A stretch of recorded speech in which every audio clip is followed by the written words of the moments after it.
C'est avec déception que je vous présente mon évolution muscu étalée sur 300 jours. Et au vu des résultats, je peux vous certifier qu'il s'agit bel et bien d'un échec cuisant. Pourtant, je me suis appliqué pendant mes séances, mais également sur ma diète. Avec une moyenne de 4-5 séances de sport par semaine durant environ 1h30 pour chacune, plus une alimentation saine, on peut clairement dire que le résultat final est catastrophique. Je pensais... Eclectic Productions.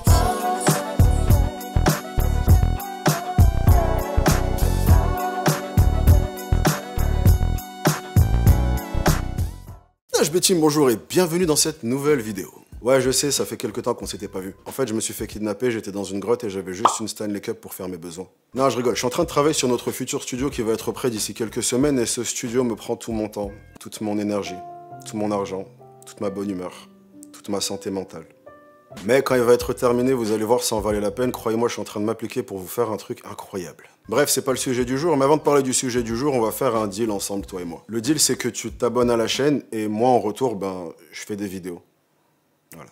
Et franchement, t'es gagnant dans le deal parce que cliquer sur s'abonner, c'est beaucoup plus facile que de faire des vidéos. Tu peux également activer la cloche des notifications. Selon ma maman, mes vidéos sont superbes, donc ça serait dommage que tu rates les prochaines qui arrivent. Et bien entendu, à la fin de la vidéo, si tu aimes ce que tu as vu, n'hésite pas à délicatement caresser le bouton like et à me faire un petit coucou en commentaire. Ok la team, maintenant que j'ai terminé de mendier des abonnements, on peut y aller. Donc le sujet de la vidéo du jour est un post sur X qu'on m'a énormément envoyé ce week-end. En gros, ce week-end, dans mes DM, j'avais principalement deux types de messages. Le premier, c'est des gens qui me demandaient si j'étais pas mort. Voilà, c'est super réconfortant de savoir que si je sors pas de vidéo pendant plus de 15 jours, vous pensez que je me suis fait rouler dessus par un camion. Et le deuxième type de message, c'est des gens qui m'ont envoyé ce post d'un créateur de contenu qui s'appelle Asterion. C'est le post que tu as vu en introduction de cette vidéo dans lequel il montre ses résultats après un an de travail. Et dans lequel donc il déplore le peu d'évolution qu'il a eu. Et alors je vais être honnête, je ne connaissais pas Asterion avant que l'on m'envoie ce post, et en soi c'est pas dramatique, parce que dans cette vidéo on va beaucoup plus parler de son évolution que de lui-même. Mais comme il est de coutume sur cette chaîne, on va quand même commencer par le présenter. Mais avant de le présenter, on va quand même prendre quelques secondes pour parler du sponsor de la vidéo du jour qui n'est nul autre que Dim, les caleçons Dim. Non, je rigole. En fait, j'ai juste trouvé que Asterion possédait un nombre bluffant de caleçons Dim. Donc je me suis dit que ça aurait été marrant qu'il sponsorise la vidéo, donc je leur ai envoyé un message, mais celui-ci n'a pas eu le succès attendu. Pourtant, ma demande était super professionnelle.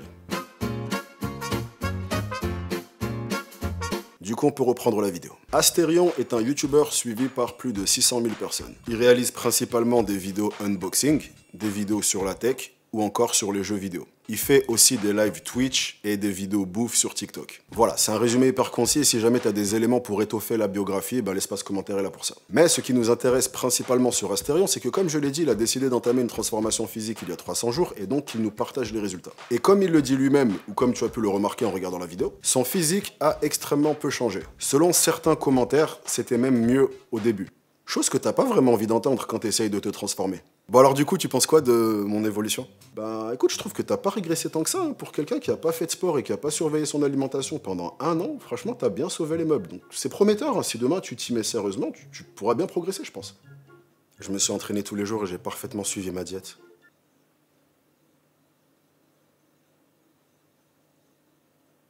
Comme il a eu l'excellente idée de poster ça sur le réseau social le plus violent sur la surface de cette planète, à savoir X, t'imagines bien qu'il a eu plein de réactions qui partaient dans tous les sens. Bien sûr, t'as eu la vanne habituelle sur « il a juste changé de caleçon ». Des gens ont ressorti le montage légendaire de Robert. Si tu ne connais pas ce montage, c'est un montage dans lequel on voit l'évolution de Robert en 2 semaines et dans laquelle on dit qu'en 2 semaines, Robert a simplement perdu 2 semaines. D'autres ont préféré compter le nombre de fois où il met chaque caleçon. T'as même un mec qui allait jusqu'à faire un graphique pour qu'on ait le détail. Et je tiens à dire que j'aimerais avoir ce niveau d'implication dans quoi que ce soit en fait. Et après ça, t'as bien entendu énormément de gens qui sont tout simplement choqués de voir le manque de résultats, en expliquant que eux-mêmes ont fait mieux que ça en quelques semaines en s'entraînant chez eux. Et t'en as d'autres qui sont complètement découragés en voyant ça et qui disent qu'ils ne feront jamais de sport parce que ça sert à rien en fait. Et enfin, t'as les derniers qui eux essayent de trouver une explication à la situation. Ils mangent n'importe comment, il s'est pas entraîné comme il fallait, le problème c'est les hormones, il est juste pas fait pour ça. Et aujourd'hui, on va enfiler notre chapeau de détective pour essayer de mener une enquête et comprendre comment ça se fait qu'un mec qui a fait tous ces efforts pendant un an a eu aussi peu d'évolution. Là, normalement, je comptais enfiler un chapeau de détective et tu sais, les lunettes qui ont qu'un seul côté, là. Mais j'ai pas réussi à trouver ça à temps, donc tu vas devoir te contenter de mon bonnet de détective. Voilà, cette vidéo est une vidéo Eco+. Et pour moi, ce cas est extrêmement intéressant parce que bien qu'il soit vrai qu'on progresse tous différemment et qu'on a des résultats à une vitesse qui nous est propre, le cas d'Astérion est quand même un cas d'école parce qu'il est extrêmement rare de voir des gens qui restent bloqués à la case départ et ce après 1 an d'effort. Surtout en partant du principe que c'est pendant ta première année de pratique que tu es censé avoir les meilleurs résultats probablement de toute ta vie. Et ce, même en faisant les choses complètement au pif. Et là où ça devient particulièrement intéressant à analyser, c'est que malgré le fait qu'un échec en transformation physique peut avoir plusieurs raisons, tu vas voir qu'en général, on en revient quand même assez souvent à la même chose. Donc que le cas de Astérion peut servir à pas mal de gens. Peut-être même qu'il peut te servir à toi, avec ta tête de BG là qui me regarde. Donc, qu'est-ce qui a bien pu se passer? On va dire qu'en transformation physique, même s'il y a plein de paramètres, le processus est en réalité assez simple. Même si Internet a eu tendance à beaucoup le complexifier au cours des dernières années, et ce principalement dans un but financier. Alors, si tu veux te muscler, ce qu'il faut faire, c'est t'entraîner entre 19h02 et 18h37. Je sais, 18h37, c'est plus tôt que 19h02, donc tu vas devoir trouver un moyen de remonter le temps. Il faut aussi que tu consommes 27 grammes de glucides 37 minutes avant ta séance. Ce point-là est très important, parce que si tu consommes 26 grammes ou si c'est 26 minutes avant la séance, tu vas perdre toute ta masse musculaire au niveau de tes bras et tes bras vont se détacher. Et quand tu fais tes séries, tu dois tourner ton corps face au soleil et ton dos face à la lune. C'est pour ça le 19h02, parce qu'en fait 19h02 c'est l'heure à laquelle le soleil et la lune apparaissent en même temps. Si jamais tu veux comprendre ces choses-là plus facilement, je t'explique tout dans mon PDF à 79,99 €.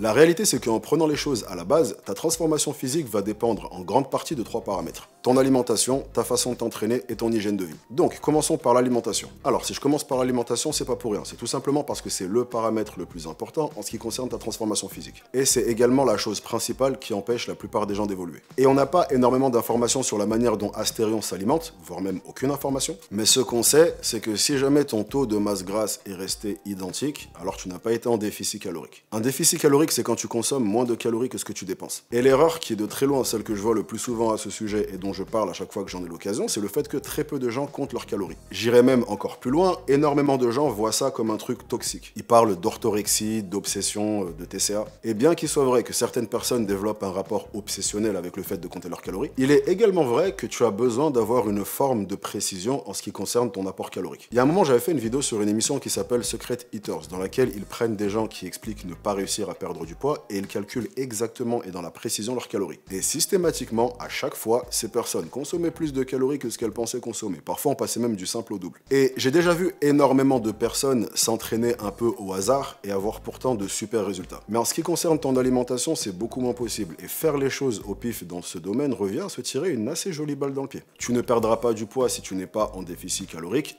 même si tu fais tout le reste à la perfection. Ok, donc maintenant on va voir le deuxième axe, l'entraînement. Là déjà, on a plus d'infos. Astérion explique que pendant 1 an, il allait jamais à l'échec musculaire par peur de se blesser. Il a également posté une vidéo dans laquelle il montre une de ses séances, et énormément ont pointé du doigt cette vidéo comme la raison à son manque de progrès, en expliquant que ses mouvements étaient mal effectués. Et effectivement, en regardant la plupart des mouvements, l'exécution est loin d'être parfaite. Donc, en ce qui concerne l'échec musculaire, effectivement, c'est l'aspect le plus important de ton entraînement. Au-delà du choix des exercices, au-delà du nombre de répétitions ou de n'importe quel autre paramètre. Beaucoup de gens se focalisent sur combien de répétitions est-ce qu'il faut faire. Alors qu'on sait aujourd'hui que tu peux progresser en faisant des séries de 6 répétitions comme tu peux progresser en faisant des séries de 20 répétitions. Et ce, tant que tu atteins l'échec. En gros, pour se développer, un muscle a besoin de soulever de plus en plus lourd au fil du temps. Et cette condition est essentielle, sinon ton muscle a tout simplement aucune raison de grossir. Mais, dans pas mal de vidéos qu'il poste, on voit quand même que ces séries ont une certaine forme d'intensité. Il explique avoir du mal à les terminer et il explique que sa force augmente au fil du temps. Ce qui montre qu'il y a bien une forme d'échec dans sa façon de s'entraîner. Et en ce qui concerne son exécution,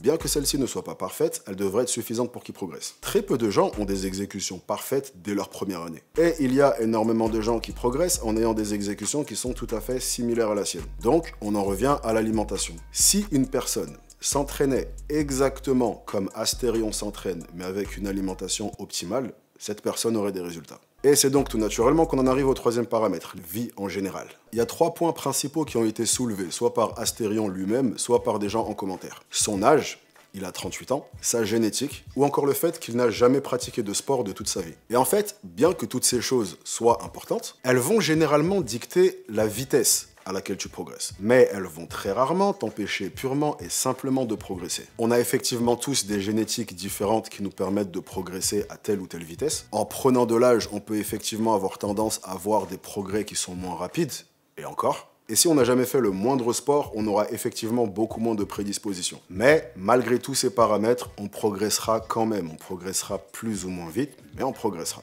En gros, prends une personne avec une génétique super défavorable, qui est âgée et qui n'a jamais fait le moindre sport. Si tu prends cette personne et que tu la places en déficit calorique, le poids de cette personne va baisser. Donc ici aussi, on en revient encore une fois au point numéro 1. Ce point, c'est que peu importe comment on retourne la situation et peu importe les autres paramètres, si le taux de masse grasse de Astérion est resté exactement le même pendant un an, ça veut dire que pendant un an, il n'a pas été en déficit calorique. Même dans le cas où il ne s'est pas entraîné correctement pendant un an, s'il avait été en déficit calorique, il aurait à minima perdu du gras à défaut de construire du muscle. Ce qui nous emmène à nouveau vers notre point de départ, selon lequel ton total calorique est la chose la plus importante en ce qui concerne ta transformation physique. Et le problème donc, selon lequel très peu de gens savent combien de calories ils consomment et vont généralement avoir tendance à se cacher vers « je mange sainement ». Plus une alimentation saine. Mais en soi, alimentation saine, ça peut vouloir tout et rien dire. Tu peux manger très sainement, mais être quand même en excédent calorique. Raison pour laquelle, encore une fois, il est important de connaître exactement son apport calorique pour pouvoir ajuster par la suite. Et pas simplement se dire que parce que maintenant on mange des haricots verts, des amandes et des baies de goji, alors on va automatiquement perdre du gras et gagner du muscle. Ce que je suis en train de dire, c'est que la précision entraîne la progression.